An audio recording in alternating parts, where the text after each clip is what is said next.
A guy named Harry Dent, for example, that's projecting a 70% market drop. I don't think it's going to be that much personally. I'm thinking 30 to 40%. But can you imagine the 70%? We had a 50, we had a 60. It is possible. I hope the big one isn't coming, and by big one I don't mean the earthquakes. I'm specifically referring to the fact we could have a financially devastating, catastrophic event. So some people may consider that to be a perfect buying opportunity if that happens, but others may think it could be detrimental, especially if you have IRAs and you're planning to live on those IRAs. And one thing I want to kind of wind up with here is, just to answer your question, sir, just piggybacking on what you're saying.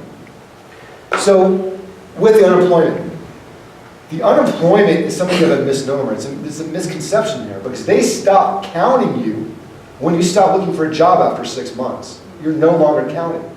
So the numbers that are painting, rosy as they may be, are not accurate, right? Now we are having, according to them, the best market in history in terms of many jobs being plentiful. But let's talk about that. So we talked before about 2009, what happened? We mentioned before that the Federal Reserve stepped in and they artificially stimulated the economy, just like they did in 2002.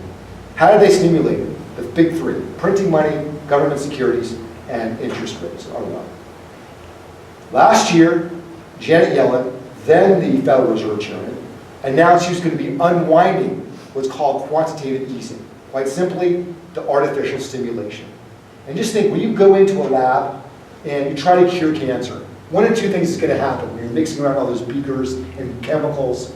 Either you're going to cure cancer, or you can create a big explosion. And right now, we're unwinding that experiment. We don't know what's going to happen. So far, we've seen a couple blips. For those of you that don't follow the market, the last 3 months have been bloodbaths, with a slight rebound, surprisingly.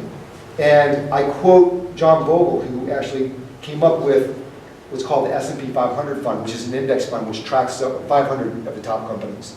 He runs a little company called, used to run a company called Vanguard. You might be familiar with it. He said in all of his 60 years of working within the stock market, he's never seen such volatility in his entire life. That, my dear friends, is another red flag. So be very, very careful if you're doing a growth strategy, a capital appreciation strategy, because again, the G could turn into an L. Okay, so I want to just take a few minutes and I want to have you guys complete the feedback form for me. Again, very important, so we find out what you liked and didn't like in this presentation so far. We have 2 more topics of conversation. We have the Roth conversions and the changes in the tax laws, which we'll go over very briefly, and then we're going to just wind it up. So if I can have you just take out that feedback form, just put your name, your email, your information. Yes, we have that already, but I just wanted it in one place to make it easier for me. And understand again, the meeting will be complimentary. We can talk about anything you want to talk about. My office is literally 2 or 3 blocks down the street, if that. And you may be struggling. When you at the bottom of the sheet, you'll see that there's, I've allotted certain times to meet with you. And I know some of you work during the day. You might find it hard to get away. But just look at it like a doctor's office visit. I mean, you can go either later in the day to work and just go to, like you would to a doctor's office visit, or you can leave a little early from work and come see me in the afternoon. Understand, those will fill up fast. So if you do that, definitely want to do it now if you have your calendars with you. If you don't have your calendars with you, then that's okay too. If you're old school and you don't want to use a smartphone calendar, which can be problematic, I've been there. Definitely just put your name and information. Just know that you want to meet me, and I'll call you or have my associate Anastasia call you, and then we can go from there and figure out a time to meet.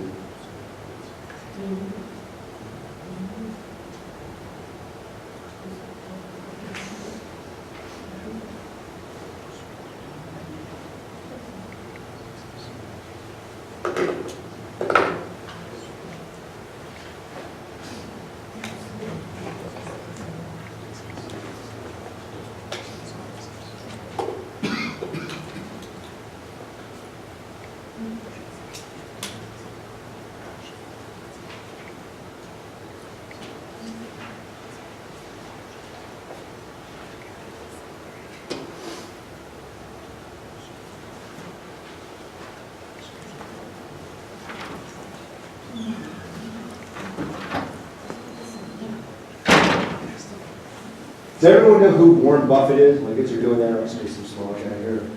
Warren Buffett he runs a little company called, or used to, I think he's a consultant technically, and his staff working it for him now. But Warren Buffett ran a company called Berkshire Hathaway, which is basically known in Wall Street as one of the most successful companies out there. One share for A-class shares is $300,000 for one share. Very successful company. And they asked him about the tax code, which we're going to talk about in a minute. And he was very honest guy, very straightforward. He said, as someone who runs a big company like Berkshire Hathaway, he's found it advantageous. He loves what they've done on a business level for him and his shareholders. But on an individual level, he's disappointed because it's not giving people the tax breaks he was hoping for and expecting. So it's interesting to see from a man of that stature who, the utmost honesty, who really answers to no one, probably to the shareholders, just to get a very clear picture of complete honesty like that. He had what they consider to be the capitalist Woodstock recently, and they do his annual shareholders meeting where they rent out a whole auditorium. People flock from all over the world just to go see him speak. Literally, it's two old guys just sitting there in front of this huge mass of people. They just sit there, and he drinks his Coke, because Berkshire Hathaway has shares in different other companies, like Haynes, Coke, and he just sits there and endorses the products that they endorse. And he drinks his Coke and he answers questions. It's really cool. Very modest guy, and just makes ungodly sums of money. Very down-to-earth guy. They call him he's the Wizard of Omaha or something like that. Great guy, great guy. Okay, so let's go ahead and jump into the rest of the seminar and get you guys out of here in a timely manner. If you could do me a favor and just pass over the feedback forms.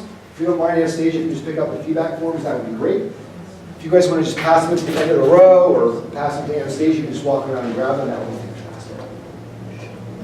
Anastasia, if you don't mind, just grab the forms, that would be great. You can just walk over to the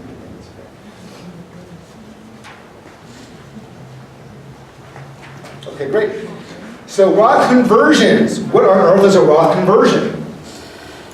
Quite simply, a Roth conversion is if you have a traditional IRA or 401k or other plan and you want to roll that over to a Roth, you are able to do so. You can literally go from the fact that you want to do after-tax dollars versus or deferred tax from post-tax dollars, right? You're going from a Roth to a traditional IRA to a Roth. We do that every time. So the only caveat to that is you are taxed in a one lump sum payment. That could not be good in some cases if you have it's a huge amount of money. Depending on where you're on the tax bracket, it could potentially be an ungodly sum of money. You are able to take a little bit of money at a time and do that conversion. You were able to, at one point, change your mind. If you wanted to go from a traditional IRA to the Roth and then go back, that's called a recharacterization. That's gone. You can no longer do that with the new tax bill. One of the many, many changes that we'll talk about in a minute. So you have to understand that there could be consequences, and that's why you need to talk to a tax professional and or someone like myself, a financial advisor, to understand why you do it or not do it. To some people, it's a great thing.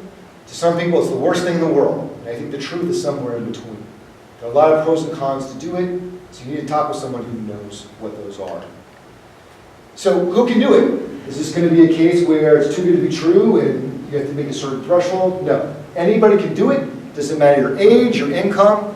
Doesn't even matter if you're working or not. What are the benefits? So what are some of the possible reasons you would do it? Well, if you're a firm believer, you don't know about taxes in the future, you think tax rates are going to be worse than they are now, there may be a reason to jump forward and do that. If you think that, again, you have the opportunity where you're making a less amount of income versus the more income you could be making. For example, let's say your assets aren't performing well. That may be a reason to move forward with the Roth conversion. Another would be to help in terms of the Social Security. You can save money by doing that Roth conversion and helping you with your Social Security or Medicare. And another reason you may want to consider doing it. Why would you not want to do it? What are the risks? Well, they could trigger other consequences, things like AMT taxation. I don't want to get too deep into what that is, but it's an additional tax. real quickly, in the 60s or 70s, a lot of people, a horde of people that tried to shelter their taxes by putting them on municipal bonds. The government caught wind, didn't like it, so they added on additional tax if you tried to do that. This could trigger an AMT tax. There are no guarantees about, they won't change the rules to a Roth. Right now, as we know, it's post-tax dollars. What if they change it? What if they change it? By the way, the Roth, little factoid for you, comes from, it's named after the senator that started the Roth program, and basically it's named after a guy, William Roth in Delaware, who, and if you're not aware of this, Delaware is known for companies to basically start housing their companies there because of the tax advantages. So that goes without saying. Again, no guarantee that just because you're doing that Roth, you'll be making more money. If the assets aren't performing, then what's the point? So there's a catch there. You have to understand there are pros and cons, again, to doing the Roth. Okay, the new tax bill. You guys wanted it, we got it, here it is. Are you ready? So we're just going to talk mainly about some of the reasons that, as it pertains specifically to the IRAs, right? There are more changes in this bill than any other bill since 1986. We can't get into all of them. Briefly, I can tell you just off the cuff, they doubled the standard deduction. If you're a married couple, it went from like, single was like 6 to 12, went from 10 or 12 to 24. If you're married, personal exemption, gone. Can't do the personal exemptions anymore. Things like the 1031 exchanges, those are the same, hasn't changed since 1921. But a lot of changes outside of that. You can only write off, I think, $750,000 for your mortgage now. It used to be $1 million, but your grandfathered in. A lot of changes. So let's talk about how it pertains to Roths, for example. So as we mentioned before, Roth conversions, whoop, one way only. You can't go back. That's it. You go one way. It's a one-way street. Did you used to be able to? Yes. Yeah, through something called recharacterization. Can't do that anymore. And understand that these new laws, there's a sunset act where in 2026, they'll revert back. So again, unless they're, with Congress, I mean, who knows what they're going to do. They're like spoiled children in some cases. So it could get better, it could get worse, we don't know. But in 2026, there's a sunset law where it may revert back. We don't know. The only thing constant is change. Okay, so you're not free of estate taxes for a lot of clients because they raised thresholds. We talked before about they changed the bracket system. 39 was the highest, now it's 37. Right? They reduced that. In terms of taxation, it was 400, now they raised that, it's now 600. Lower marginal income tax rates taking effect with conversion of the traditional IRAs and the Roths. It'd be less expensive to do those conversions.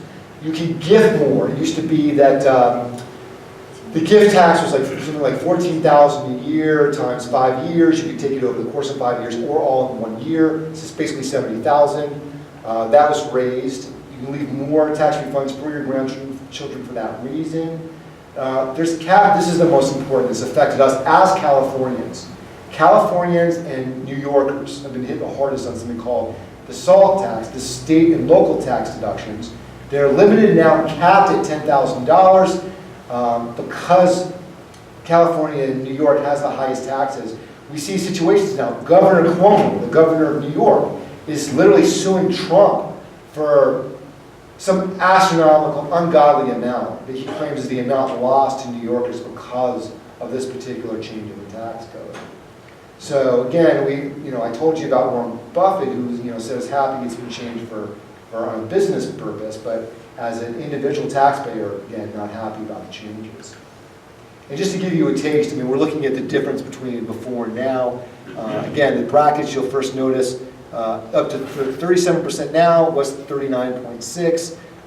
You started being taxed at 418. For unmarried, you're looking at 500 now, right? Much higher thresholds, 600 versus 470 if you're married. And I geek out and love this stuff. This is what I do in my spare time. You want to know what financial advisors do in their spare time? This is it. We compare old and new tax codes. So again, a lot of changes. If you're a high earner, it's going to help you roughly. Not so much if you're not earning a lot of money. So if you're a corporation, you're going to love it. If you're self-employed, you're good. Okay, so we talked around a lot, awful lot. We covered. We talked about going backward and forward, the new tax code. We talked about Roth conversions. We talked about the different types of IRAs, difference between Roth and traditionals. We talked about thresholds. We talked about ungodly amount of information. And you'll understand very quickly is knowledge, a little bit of knowledge can be a dangerous thing. And you may have the illusion now you've got it all squared away, but now that you know what you do, you basically know what you don't know. You know the tip of the iceberg, which leads to this whole huge mountain of mass of information that you really do need to know to implement some of the strategies that we discussed. What you learned was the textbook, the theory. Now talk to me or somebody else about the practice. I'd like to go, but whether it's me or somebody else, you definitely need to talk to a tax professional or a financial advisor to figure out how to move forward. So in terms of other questions you may have, we'll talk about things like Roth conversions, how to get the most benefit in terms of tax sheltering, if you will, how to take that money out. Should you do things like, I mentioned the Roth conversion, should you be gifting to your grandchildren or your children? Are there other ways to move money from generation to generation, right? How do those new tax codes affect you? What changes, or what are those changes going to mean to you and your family? So again, a lot to discuss. I'd love to be the one to talk to you about them. Just let me know. You have my business card, and hopefully you filled out the information with the feedback forms. With that, we have a little bit of time here. We have about 5-10 minutes. I'll entertain a couple of questions, and then we're going to go ahead and wrap it up. Does anyone have any questions? Yes, sir. Can you just mention 2 words about annuities? Annuities. Mention a few words about annuities. They can be good, or they can be bad. Those are a few words. The word annuity is shrouded with a lot of ambiguity and misconception. There are different types of annuities, and this is not an annuity presentation, but just to answer your question, sir, you have 3 basic types. You have fixed, you have variable, and you have indexed.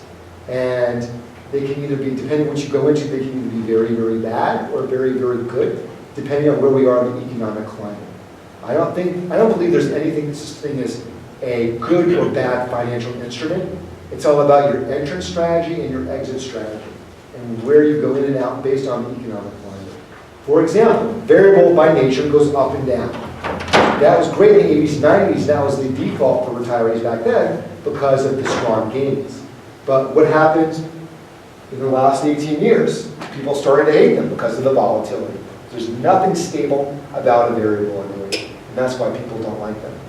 That being said, if your particular situation, depending on your particular situation, certain annuities may be good for you if you want to generate income.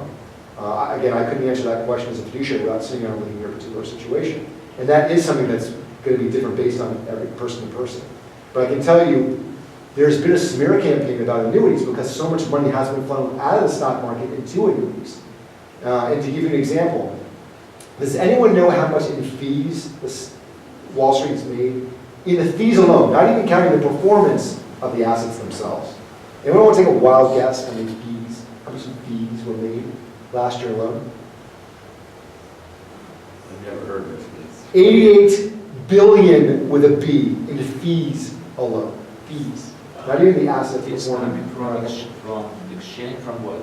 From the fees with things like mutual funds, with things like the other assets that are shrouded around the actual assets themselves. So with that in mind, you can imagine how much damage has been done when $45 billion has been funneled out of the market into annuities. So that's why there's a smear campaign. Again, just like Roth conversions, they can be really, really good or really, really bad, depending on your particular situation, what your goals are. So to be able to answer that question thoroughly, I have to see your particular situation. Good question, though. Pretty thorough answer, right? Okay. Any other questions, please? Just to clarify on the RMDs, so the year you turn 70 and a half, Yes. you start taking them. And so, Or you have, again, the other year where you take 2 in the second year, if you wanted. oh, so the second year, then you start taking 1 every year after that. Correct. That's 1 year after that. And again, that fee is going to go, the amount that you're going to withdraw from your RMDs is going to get more and more every year based on publication 509 table, which again, you can easily do Okay. So if you die, you leave an IRA to your heirs, Yes. do they have to take RMDs or is it something else? Okay, so this is an excellent point, and it goes back to the conversation we had when I went over this. Remember the slide that said stretch IRAs? So this is kind of piggybacking on that slide. So based on how your heirs are going to take the money after you pass on, again, they could be taking a huge hit, or they could stretch over the course of their lifetime, in which case they could generate and grow that significantly if they didn't take it out in one lump sum. They have 5 years to really choose how they want to take that money out. Now understand, the worst thing they can do is nothing, right? And this goes back to education of your children. And they're not going to know any better unless someone sits down and explains this to them, whether it's their custodian of money, or their financial advisor, or a tax professional, whatever. But if they don't know any better, they take it all in one lump sum, or worse, let's say they don't touch it. Let's say, oh, I'll just leave it where it is. Does anyone know the penalty if they don't do anything? They don't take the required minimum distributions after you pass. So the same distributions still have to be taken, you're saying? Yes, they still have to take what's called required minimum distributions at their age, whether they're 20 or whether they're 80, whether they're 50, whether they're 20. They still have to take RMDs. Well, you're going to get hit with some 10% penalty, right? Well, it's gonna, yeah, there's a penalty. Yes, there's a penalty. In 10%, we could be so lucky. This is the highest tax penalty in the IRS code. You want to guess how much it is? 50%. Plus, you didn't have to go back and take it out. 50%. Guess how many billions of dollars the government makes on these penalties and fees? So is that 50% of what you owe them? Correct. Okay. Plus, you have to go back and take the money out again and pay what you owe. So, again, very important we educate not just you, but your children on the right and the wrong way to deal with the stretch IRA, or just withdrawals in general, and the RMDs they are required to take. So how much of it is principal versus what you're going to the IRS in terms of the RMDs? Is that the amount that you owe? Well, again, there's no RMDs on, guys, are there RMDs? I guess I just told you. Are there RMDs on Roth? No. So this is assuming it's a 401k, Yes. and traditional, yeah. So again, you're going to be taxed on the full amount of ordinary income. So again, the interest and dividends are taxable just as any kind of gains you made are going to be taxable. And let me ask you, does anyone here know how much the contributions were in a given year? Let me ask you this, does anyone know what kind of gains they made in their portfolio last year? Really? You should, it's on your tax return, you have to put it on your tax returns. And again, a good reason to see me, because I can point that stuff out to you. What we can do is look under the hood and find out what's working, what's not working, how much you've been taxed on, what you've been taxed on. Guess what the number one question is that I get asked when people come and show me someone else's portfolio? Guess the number one question. Why is my portfolio not growing the way it should be? And usually the answer to that goes back to the illustration that's not on the board, the whiteboard that was. Remember the box and assets I drew that go in the box? It's usually one of two things. It's either they're not calibrated with the assets in the right, the right assets are not in the box.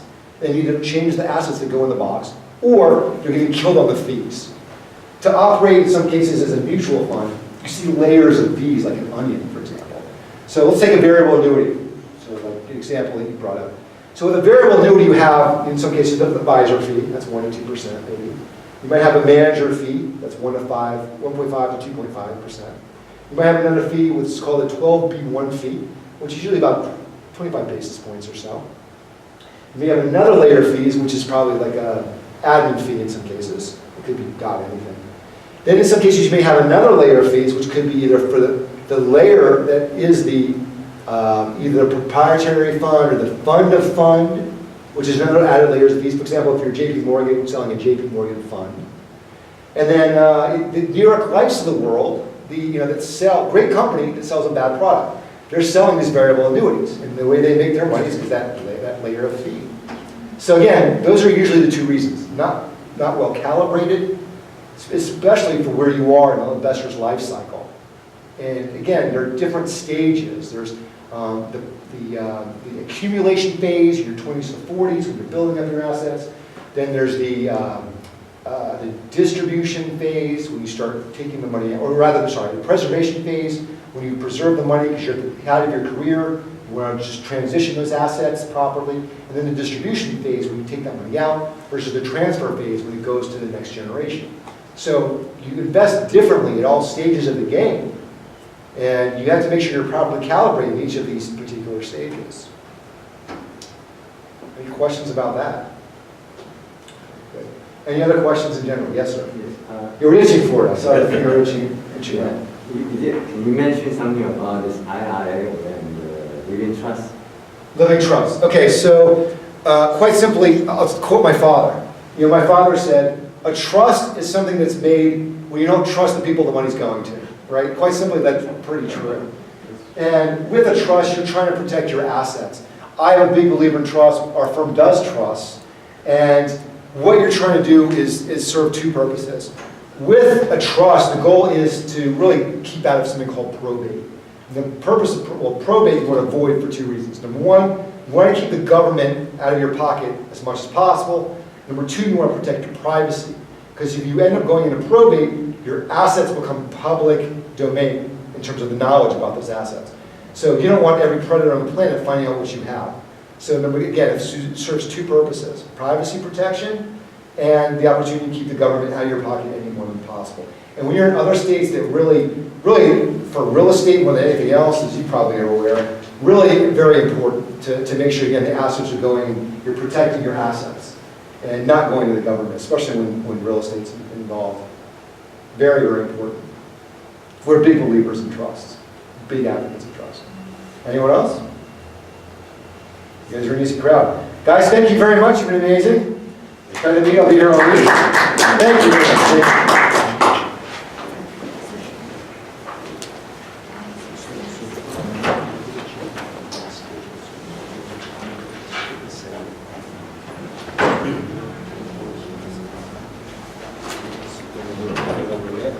That was excellent. Thank you. Thank you very much. Appreciate it. That was good info.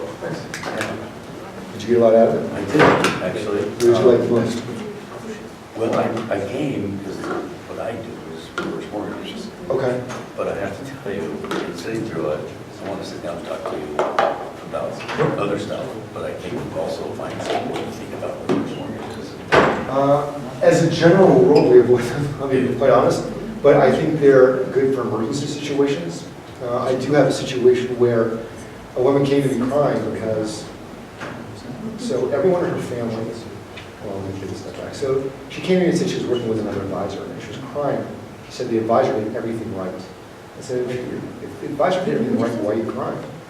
She said that everyone in her family died before the age of 65. And she went to her advisor and said, explain this, and said, look, let's budget to about 75, maybe 80.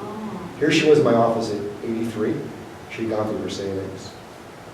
Now, normally I wouldn't think that a reverse mortgage would be beneficial, but in this case it helped. And it did save her, financially. So I'm glad she had that opportunity. Yeah, but there's a new use for it, actually. Which is is? a way to protect the portfolio. Not How do you use it? the sequence of returns. Yeah, So if you have a reverse. for longevity. I get that. Exactly. I get that. So we don't advocate taking it all out and wait till the last minute. In fact, that's the word I'm using. Yeah. If you actually get it and pull out a little bit at a time, so you're not pulling out more than your Yeah. interest, Yeah. your portfolio stays constant. So it's a protection on the portfolio. Yeah, it's a hedge. Yeah. So with that, I agree with that to some extent, but understand if someone was invested for income properly, they wouldn't have that need.